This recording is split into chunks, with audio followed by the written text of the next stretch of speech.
tesoros en el cielo. El Evangelio entró a mi hogar a través de mi papá. Los ancianos iban, recuerdo, los sábados a darle estudios bíblicos a mi papá. Y todos nos sentábamos en la mesa. Y yo escuchaba, y yo oía. Mi papá era muy creyente, muy aficionado a la profecía, estudiaba mucho. Tanto era así que el anciano que le daba estudios bíblicos le dijo al pastor: pastor, no puedo responder preguntas que este hombre me hace. Y el pastor directamente iba los sábados en la tarde y le daba estudio a mi papá. Y yo lo veía siempre estudiando y lo veía cómo crecía en la fe. Mi madre era todo lo contrario. Mi madre era atea.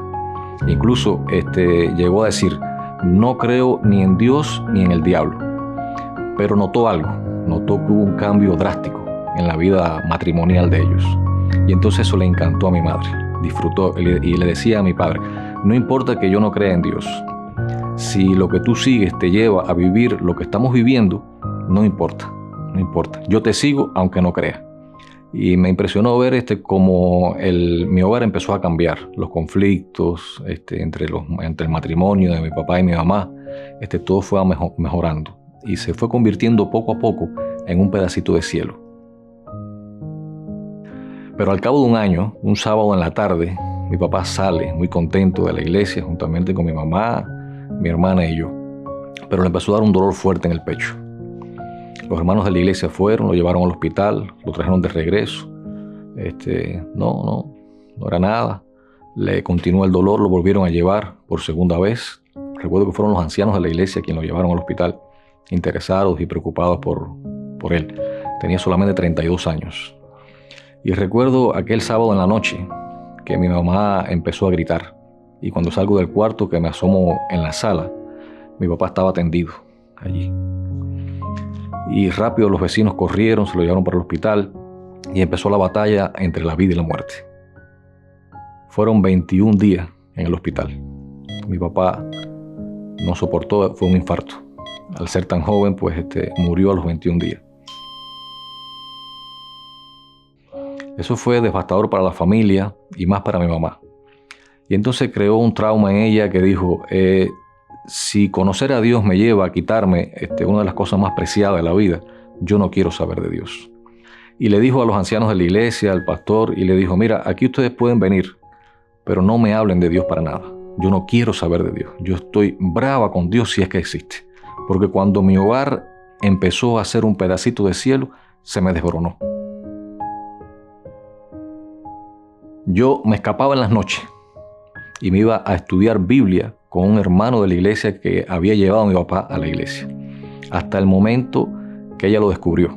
Y entonces me prohibió ir a estudiar con ese hermano. Tenía apenas 11 años, no podía hacer otra cosa. Pero el tiempo fue pasando, yo fui creciendo y entré a estudiar mi carrera.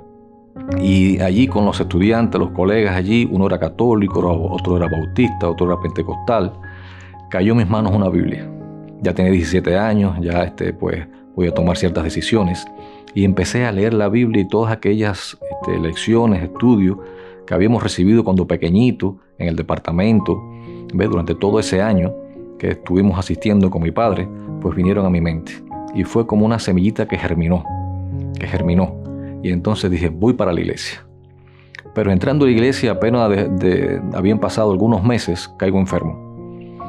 Y allí recuerdo en la sala de la casa no podía levantarme, apenas abría los ojos, me puse muy delgado, no comía, me llevaron al médico, no sabía qué era lo que tenía, hasta que ya llegó el momento en que no podía ni siquiera moverme. Y mi mamá entonces le vino el recuerdo de mi padre. Y decía lo mismo que le pasó a mi esposo. Entró a la iglesia y Dios me lo quitó. Ahora mi hijo entra a la iglesia y Dios me lo va a quitar también. Pero la historia no se repitió. Por eso, gracias a Dios, estoy aquí. Hubo un conflicto en el hogar. Y algo que nos ayudó mucho fue que hice una casa culto en mi casa. Ella venía los domingos del trabajo, se ponía a andar en la cocina, pero escuchaba. Los domingos, recuerdo que era domingo a las 10 de la mañana, eran los cultos. Hasta que un día se fue y se acercaba cerca de la sala, hasta que después otro día se sentó. Y fue bonito ver el desarrollo que hubo en la familia, cómo el evangelio fue entrando y fue creciendo. Recuerdo que el primer bautizo que hicimos de esa casa culto fue de 21 personas. Dentro de ellas estaba mi mamá y mi hermana. Yo vivo el momento de la segunda venida de Cristo, porque hay una pregunta que hace el Señor: ¿dónde estás tú y los hijos que te di? Y mi papá, cuando fue a la tumba, tenía 32 años. Yo hoy tengo 47 años de edad.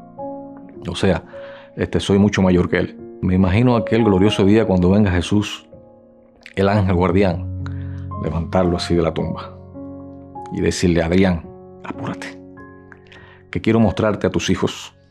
Han crecido, se han hecho hombres y mujeres.